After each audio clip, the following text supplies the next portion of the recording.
स्वच्छ भारत का इरादा इरादा कर लिया हमने, देश से अपने ये वादा कर लिया हमने। स्वच्छ भारत का इरादा इरादा कर लिया हमने, देश से अपने ये वादा कर लिया हमने। स्वच्छ भारत का इरादा कर लिया हमने, देश से अपने ये वादा कर लिया हमने। स्वच्छ भारत का इरादा इरादा कर लिया हमने, देश से अपने ये वादा कर लिया हमने।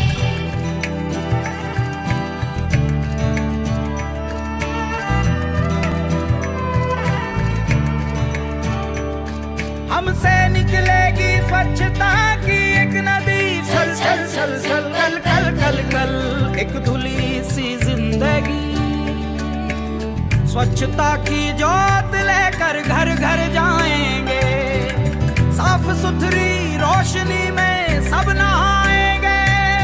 स्वच्छ भारत का इरादा इरादा कर लिया हमने, देश से अपनी ये वादा कर लिया हमने। हर गली अब उन्नति की राह जाएगी, धूप आशा की आंगन आंगन गाएगी।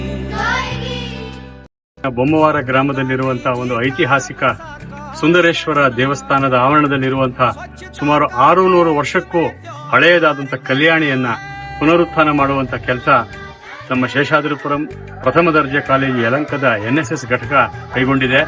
ಇದು ನಮ್ಮ ಹಳೆ ಕಾಲದ ಜಲಸಂಪನ್ಮೂಲಗಳನ್ನ ಕಾಯ್ದುಕೊಳ್ಳುವಂತಹ ಅನೇಕ ಕಟ್ಟಡಗಳಲ್ಲಿ ಈ ತರದ ನೀರು ಶೇಖರಣೆ ಮಾಡುವ ಜಾಗಗಳಲ್ಲಿ ಇದು ಕೂಡ ಇದೊಂದು ಐತಿಹಾಸಿಕವಾದಂತಹದ್ದು. ಇದಕ್ಕೆ ಸುತ್ತಲೂ ಎಲ್ಲ ಗಿಡಗಂಟಿ ಬೆಳಕೊಂಡು ಬಹಳ ಅದು ಅನುಪಯುಕ್ತವಾಗಿತ್ತು. ಯಾರು ಇಲ್ಲಿ ಒಳಗೆ ಹತ್ರ ಕೂಡ ಬರದೇ ಇದ್ದಂತ ಸ್ಥಿತಿ ಇದ್ದಾಗ ಈಗ ನಮ್ಮ ಯುವಕರೆಲ್ಲ ಸೇರಿ ಇದಕ್ಕೊಂದು ಪುನಶ್ಚೇತನ ಕೊಡುವಂತ ಕಾರ್ಯಕ್ರಮ ಮಾಡ್ತಾ ಇದ್ದಾರೆ.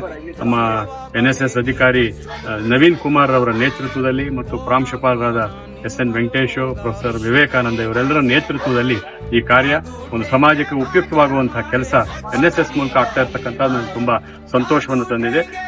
ಈ ಒಂದು ಕಲ್ಯಾಣಿನ ಸ್ವಚ್ಛತೆ ಮಾಡುವ ಜೊತೆಯಲ್ಲಿ ನಮ್ಮ ವಿದ್ಯಾರ್ಥಿಗಳಿಗೂ ಕೂಡ ಹಳೆಯ ಕಾಲದ ಈ ಜಲಸಂಪನ್ಮೂಲದ ವ್ಯವಸ್ಥೆಗಳು ಹೇಗಿದ್ವು, ಅದನ್ನು ಹೇಗೆ ಕಾಪಾಡಬೇಕು, ಹಳ್ಳಿಗಂಟೆಗಳಲ್ಲಿ ನಾವು ನೀರನ್ನ ಹೇಗೆ ಶೇಖರಣೆ ಮಾಡಬೇಕು ಅನ್ನುವ ಒಂದು ಶಿಕ್ಷಣ ಕೂಡ ಅವರಿಗೆ ಸಿಗ್ತಾ ಇರ್ತಕ್ಕಂಥದ್ದು ವಿಶೇಷ ಅಂತ ಹೇಳಿ ನಾನು ಭಾವಿಸುತ್ತೇನೆ.